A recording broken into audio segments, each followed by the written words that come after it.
देखिए exercise 1.2 question number first, look at here. सभी यहाँ देखिए, ये आपका क्वेश्चन है। आपको फंक्शन आर स्टार से आर स्टार दिया है। पहली बात सर, हम आर तो जानते हैं पर ये आर स्टार नई चीज है। आर स्टार का मतलब होता है, आप बना लें एक सेट ऑफ रियल नंबर और उसमें से केवल जीरो को हटा दें। इसको हटा दें। जैसे मान लो मैं यहाँ एक सेट बनाता हूँ, say this is the set R, और आप सभी जानते हैं R is set of real number, zero से लेकर 1 2 3 इधर कहाँ तक, प्लस इंफिनिटी तक, -1 -2 -3 से लेकर all numbers in this number line is called real number. पहले बता चुके। इसमें 1 के बाद 1.2 भी आ जाएगा, 1.3 भी आ जाएगा, 1.4 भी आ जाएगा, √2 भी आ जाएगा, √3 भी आ जाएगा, सब कुछ आ जाते हैं इसमें। ये रियल नंबर है। पर आर स्टार क्या है? आर स्टार का मतलब ये है कि ये जो जीरो लिखा है इस जीरो को हटा, जीरो जो लिखा है जीरो को हटा। तो अगर मैं यहाँ बनाऊं तो -1 -2 -3 1 2 3 1.5 1.4 2.3 लाइक इस तरह से ये सेट इनफाइनाइट सेट है। पहली बात तो मैंने ये सेट बनाया। कौन सा सेट बनाया? R star. आज आपकी मैपिंग कहाँ से कहाँ होने वाली है? आर स्टार से आर स्टार ही मैपिंग करना है अकॉर्डिंग टू क्वेश्चन। ठीक है, क्वेश्चन में कहा है कि फंक्शन की मैपिंग आर स्टार से आर स्टार है, और जो गिवन फंक्शन है f(x = 1/x) है। हैशटैग सबसे पहले आपको बताना है कि ये फंक्शन 1 है या नहीं। तो 1 के लिए हम हर बार क्या करते हैं, let x1 x2 r2 arbitrary number from domain. कहाँ से लिए हमने? Domain of function. जो फंक्शन है और उस फंक्शन का ये क्या है, डोमेन। इस डोमेन से कोई भी दो नंबर उठा लो, रेंडमली उठा लिए। वो नंबर उठाने के बाद हम फिर से लेट करेंगे, लेट f(x1) = f(x2)। कोई भी दो नंबर उठा लिए हमने, और उन दोनों नंबर के लिए हमने मान लिया कि वहां पर एक ही इमेज बनेगी। मान लो ये 3 उठा लिया, ये 2 उठा लिया थोड़ी देर के लिए, तो ये x1 हो गया, और ये 2 उठा लिया तो ये क्या हो गया, x2। दोनों के लिए ये 1 जो है यही f(x1) है, और ये 1 जो है यही f(x2) है। तो f(x1) = क्या हो गया, समझाने के लिए इसको इसी तरह से प्रूफ करते हैं। अब ये हो गया, तो आप fx की तरफ ध्यान दें। fx क्या है आपका 1/x, तो मैं x की प्लेस पे अगर x1 करता हूं तो यहाँ भी क्या हो जाएगा, x1 हो जाएगा कि नहीं हो जाएगा। तो fx1 की जगह मैं क्या लिखूंगा, 1/x1, और fx2 की प्लेस पे क्या लिखूंगा, 1/x2। 1/x1 = 1/x2, इसका मतलब है x1 = x2। तो ये हमने लेट किया था और ये हमारे पास आया। इसका मतलब ये कह रहा है कि x1 और x2 अलग अलग नहीं है सर, एक ही है। मतलब अगर ये -3 है तो ये भी -3 ही होगा। इसका मतलब दो नंबर की एक इमेज नहीं है, एक नंबर की एक ही इमेज है।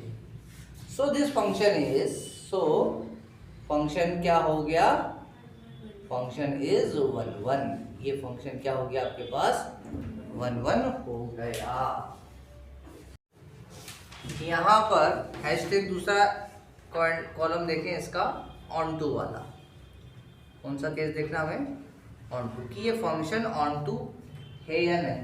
देखना बंद करें फिर लिख लीजिएगा। देखिए इधर ऑन टू कैसे हमें देखना है।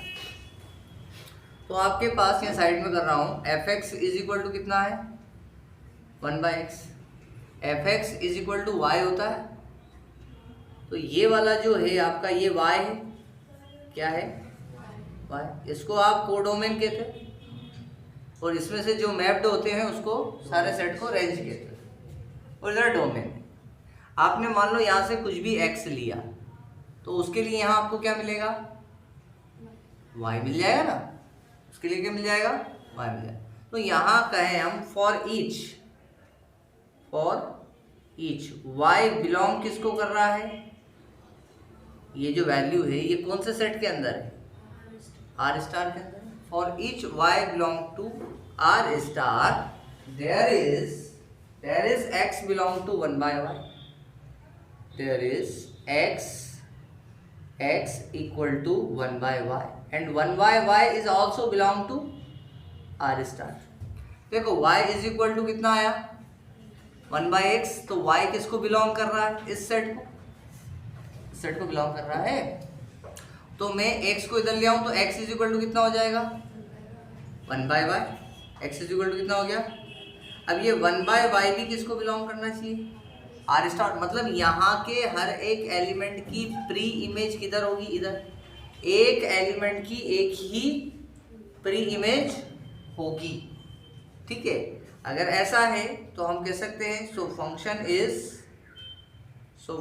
Is onto. और ऑन टू की कंडीशन हमने आपको बताई है कि इधर कोई भी छूटना और इधर के हर एलिमेंट की इधर इमेज होना ही चाहिए। इधर छूट जाएगा तो चलेगा, पर हमारे क्वेश्चन में ना तो इधर से कोई छूट रहा है और ना कोई इधर से छूट रहा है। हमारे क्वेश्चन के अकॉर्डिंग इधर के हर एक एलिमेंट की इधर एक इमेज है और इधर के हर एक एलिमेंट की प्री इमेज इधर है। ये फंक्शन 1 और ऑन टू दोनों ही हुआ। दूसरी बात, अगर मान लो हम 0 ले लेते तो क्या हो जाता, तो मामला गड़बड़ हो सकता था। 0 ले लेते तो क्या हो जाता, मामला गड़बड़। अगर हम यहाँ 0 ले लेते तो 1/0 क्या हो जाता है, और ये इन्फिनिटी क्या होता है, नॉट डिफाइंड हो जाता है। इसलिए इस 0 को यहाँ से क्या कर दिया है, हटा दिया है। R star is a set which is not include 0। तो ये फंक्शन आपके पास हो गया ऑन टू, हो गया ना।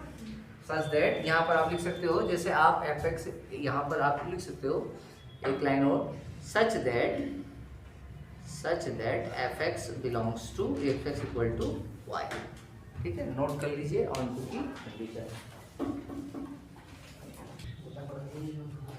अब क्वेश्चन में ये भी कहा है, आगे क्वेश्चन को कंप्लीट करें। क्वेश्चन में कहा है if domain is replaced by n। Question का केस सेकंड, क्वेश्चन में कहा है if domain is replaced by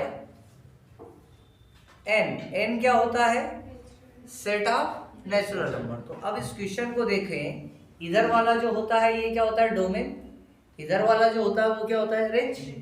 तो ये जो आर स्टार है इसको रिप्लेस अगर हम करेंगे तो इधर हो जाएगा n आर स्टार, ऐसा कुछ हो जाएगा। यहाँ इस डायग्राम में अगर हम रिप्लेस करें तो n is a natural number, तो ये नेगेटिव वाला कॉलम तो खत्म ही हो जाता है। नेचुरल नंबर कहाँ से स्टार्ट होता है, 1 2 3 4 5 6 7 इस तरह से। और इधर का सेट आपका आर स्टार ही रहेगा, इधर का सेट क्या रहेगा, आर स्टार ही रहेगा। तो मान लो आपके पास y इज इक्वल टू क्या लिखा है 1/x, फंक्शन क्या है, तो आपने x इज इक्वल टू 2 लिया तो y इज इक्वल टू कितना हो जाएगा। आपने x इज इक्वल टू 3 लिया तो y इज इक्वल टू क्या हो जाएगा। आपने x इज इक्वल टू 4 लिया तो y इज इक्वल टू कितना हो जाएगा।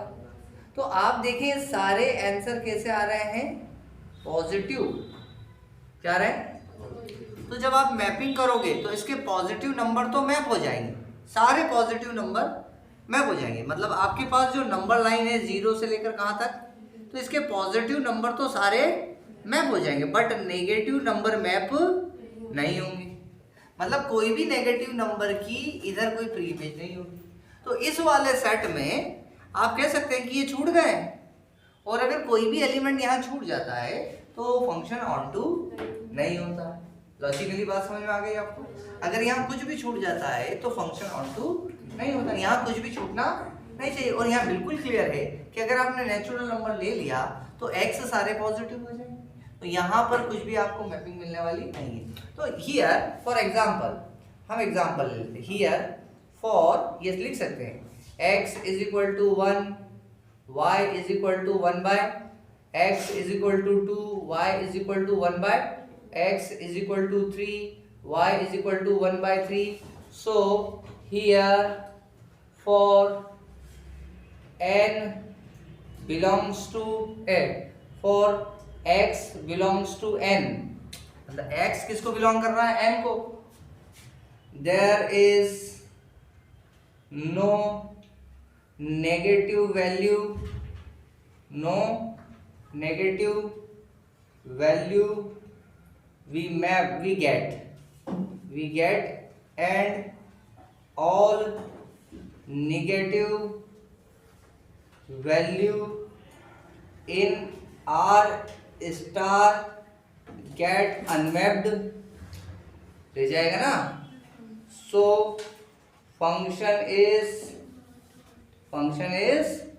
not onto. ऐसे भी आप लैंग्वेज में लिख सकते हो या इसको मैथमेटिकली भी लिख सकते हो.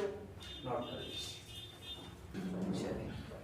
Exercise 1.2 question number 2. आपको चेक करना है कि आपको जो फंक्शन दिया है वो इंजेक्टिव है या नहीं, सर्जेक्टिव है या नहीं, एंड आपको दिया है function is mapping from n to n. What is n? n is set of natural number. So ये जो हम सेट बनाते हैं ये आपको समझने के लिए बनाते हैं. आप चाहे तो एग्जाम की कॉपी में लिखें और नहीं चाहे तो नहीं लिखें, लिख दें साइड में, कोई प्रॉब्लम नहीं है. सो 1 2 3 4 5 6 it's a set of natural number, तो चलता ही रहेगा. And I just again design here a set of natural numbers. So this is n and this is again n. 1 2 3 4 5 6 7 8 and चलता रहेगा. ठीक है. तो आपको मैपिंग करना है, तो मैपिंग में बिल्कुल क्लियर है. अगर आपने x इज इक्वल टू 1 लिया तो y इज इक्वल टू भी 1 आएगा. x इज इक्वल टू 2 लिया तो ये 4 आएगा, और x इज इक्वल टू 3 लिया तो ये 9 आएगा. मतलब 4 के लिए भी मिल जाएगा, 5 के लिए, 6 के लिए, सबके लिए इधर कुछ ना कुछ मिल जाएगा. पर इधर आप देखोगे तो ये 2 छूट गया, 3 छूट गया, 5 6 7 ये सब छूट जाएंगे. तो मेरे को तो डायग्राम से ही क्लियर हो गया कि ये फंक्शन 1 1 तो है पर ये ऑन टू नहीं है. ये बात मुझे डायग्राम से देखते ही क्लियर हो गई. क्या आपको क्लियर होगी? बिल्कुल क्लियर हो गई होगी. तो ये फंक्शन 1 1 तो है पर ये फंक्शन ऑन टू नहीं. अब इसको हम प्रूफ कैसे करें? प्रूफ करने का तो वही तरीका है. इस सेट में से कोई भी 2 एलिमेंट कंसीडर कर लो. लेट कर लो आप, let x1 and x2 be 2 arbitrary element in domain of function. ठीक है, डोमेन के कोई भी 2 एलिमेंट ले लिए. फिर से लेट करो कि fx1 इज इक्वल टू क्या होगा, fx2 हमने मान लिया कि एक एलिमेंट के लिए इधर 2 इमेज है, माना, लेट कर लिया fx1 is equal to fx2. But आगे हमने देखा fx क्या है, x स्क्वायर. तो अगर मैं यहाँ x1 लिखूंगा तो यहाँ भी क्या आएगा, x1 का स्क्वायर, और यहाँ भी क्या आएगा, x2 का स्क्वायर आएगा. तो यहाँ से स्क्वायर, यहाँ से स्क्वायर हटाएंगे तो x1 is equal to x2 and this function is 1 1. ये फंक्शन क्या है, 1 1 है. क्लियर है. बट अगर मैं बात करूं, but for all x, for all y belongs to n. ये सारे क्या है, y, ये क्या है सारे y, बिलोंग किसको कर रहे हैं, n. There is no x, for all नहीं लिखूंगा, फॉर सम, कुछ y ऐसे हैं, for some y belongs to n, there is x not belongs to x. नहीं है ऐसा जो कि n को बिलोंग करता है. अगर मैं 2 ले लूं तो ऐसा है ही नहीं. या आप एग्जाम्पल के लिए कह सकते हो, example y is equal to, मान लो मैं 2 ले लूं तो x इज इक्वल टू 2 का स्क्वायर रूट कितना होता है, 1.414, which is not belong to n. So function is not on 2. सही बात है ना. 1.414 अंडर रूट 2 होता है, और अंडर रूट 2 का स्क्वायर कर दूं तो क्या आ जाएगा, 2. अगर मैं यहाँ पर अंडर रूट 2 ले लेता, समझ रहे हो कि नहीं, तो मेरा काम हो सकता था ना. अरे अंडर रूट 2 मान लो ले लूं, और अंडर रूट 2 का मैं क्या करूं, स्क्वायर. नहीं यार, वो तो स्क्वायर रूट लेना पड़ेगा, नहीं होगा वो तो. चलो ठीक है. हो गया। देखते हैं अब यहां पर इसी क्वेश्चन को बदला जा रहा है इसके सेकंड पार्ट में n हटा दिया है और यहां कर दिया है z और यहां भी कर दिया है z। अब पहले तो आप z समझे, z का मतलब होता है इंटीजर। z का मतलब क्या होता है? अब z भी दो कैटेगरी में बटा हुआ है, z प्लस और z माइनस, मतलब पॉजिटिव इंटीजर और नेगेटिव इंटीजर। तो अभी तो हमने कोई प्लस माइनस नहीं बताया, z ही बताया, तो z का मतलब हो जाएगा 1 2 3 -1 -2 -3 एवरीथिंग हियर सब कुछ आ जाएगा। पॉजिटिव भी आएगा और नेगेटिव भी आएगा। मतलब यहाँ पर अगर आप इस सेट को बनाओगे, n हटाओगे क्या लगाओगे? n हटाओगे क्या लगाओगे? z। तो आप यहाँ पर ये पाओगे कि यहाँ -1 -2 -3 1 2 3 -1 -2 है ना, या -4 -3 -2 -1 1 प्लस का 1 2 3 4 इस तरह से नंबर्स आ रहे हैं। ठीक है, क्लियर है? अब आप देखो, आपने x = -1 लिया, x = क्या लिया आपने? -1। तो x = -1 लो तो -1 का स्क्वायर क्या होगा? +1। तो -1 का स्क्वायर क्या हो जाएगा? और x = +1 लो तो स्क्वायर क्या हो जाएगा? मतलब दो एलिमेंट इधर और इन दोनों एलिमेंट की इमेज एक ही, तो ये 1 1 तो हो नहीं सकता। कहां से होगा 1? ऐसा तो हो नहीं सकता। आप यहां पर ले लो 2, तो 2 की इमेज कितनी? और -2 तो इमेज कितनी? तो मतलब ये 1 1 तो है ही नहीं और ऑन टू भी नहीं होगा, क्योंकि यहां पर कुछ एलिमेंट छूट जाएंगे। मतलब 3 किसी का स्क्वायर नहीं है, -2 किसी का स्क्वायर नहीं, तो ये फंक्शन 1 1 भी नहीं होगा और ऑन टू भी नहीं। इसको इधर समझे, इसको यहाँ कैसे करेंगे?